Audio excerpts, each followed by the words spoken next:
Now, the Chronicles have been a massive part of what we do all year, the Cool Breeze Chronicles. We do a fair bit on ourselves, Jay. That's really all we do, to be brutally honest. Damo, how we place grand final day? Oh, we got the stinger one last time. All right, let's hit it. In 2009, the Saturday Rub brought you the iconic World according to the Cool Breeze. And now, it brings you Cool Breeze Chronicles. Okay, For come the people who've on. never heard that before, Damon Barrett had both hands on his plums when he said that because his voice was a lot deeper. What do we got? Now, for those people who don't know this, this was a dossier dumped at Triple M Studios at the start of the year. We've managed to get a fair bit of information out of it. On Brian Taylor's career, there's been a theme, Jim, regularly about Brian going to the tribunal. And we'll start this grand final day edition of it with some references to some tribunal hearings.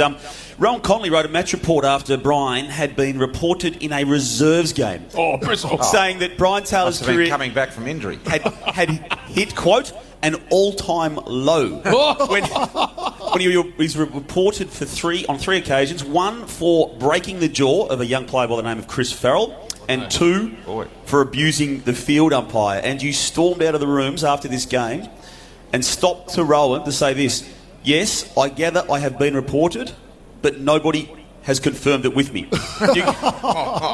You go to the tribunal and you're given 5 matches for the combinations of the breaking of the jaw and the abuse of the umpire. And the transcript of the tribunal goes along these lines. It's been put to you that you, on 4 occasions, used a very, very nasty word to an umpire. Bristol. That you were told to settle down by the umpire before, quote, "he pelted the ball toward my head." Bristol. Oh, no. You were then alleged to have used another swear word on a dozen occasions. You denied that, but this is all official transcript hearings. And then you've come out with this quite iconic quote, I think. "If anyone can remember all those bleeps, it's got me bleeped." We'll go to article July 3, 1991, Jim. Yes. Herald Sun, back page. I wrote it. And Brian Taylor has been suspended again for an incident on a ground. This was the quote from the tribunal chairman. "It was a headbutt to David Ackley.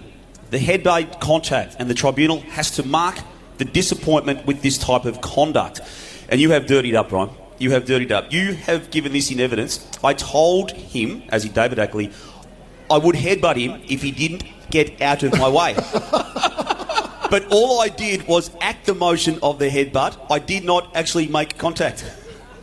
Bristol. Nah. Did you headbutt a man? Well, I did headbutt a man. But, it wasn't something I was proud of. But just a little adjunct to that story. This is a true story. That was a Sunday game. I was a plumber in Hawthorn at the particular time. Come back, watched the news that night, and I saw the replay of that, and I thought, shit, I'm in trouble. I'm looking at 4 or 5 weeks. Not something I'm proud of. My phone rang that night, Sunday night in Hawthorn. Guy said, "Can you come and fix my hot water service?" I said, "What now?" 8 o'clock on Sunday night. He said, "Well, you're a 24-hour plumber, aren't you?" I said, "Mate, I've just got that written on my van." I said, "I'll be there at 8 o'clock in the morning to fix your hot water service." I pulled up in this beautiful tree-lined street in Camberwell. Quadruple garages. Mercs parked in every drive. Ladies in fluffy leather gear walking their poodles. And it was just a beautiful street full of beautiful people and very wealthy people. I knocked on the door. The guy said, I won't mention his name because he's still involved in the judiciary today. And Brian Collis? And The tribunal chairman, maybe? I knocked on the door and he said, "Do you know who I am?" I said, "No, sir, I don't. Who are you?" He said, "I'm the tribunal chairman sitting on your case tonight for headbutting." I said, "Shit, that's a coincidence." And he said, "No, it's not. Do a good job and don't leave an invoice." And that night, I got off that headbutting charge. No. Technicality. No, Bristol. Come on. You've got to. You've got to. Don't leave an invoice. Come on, Brian.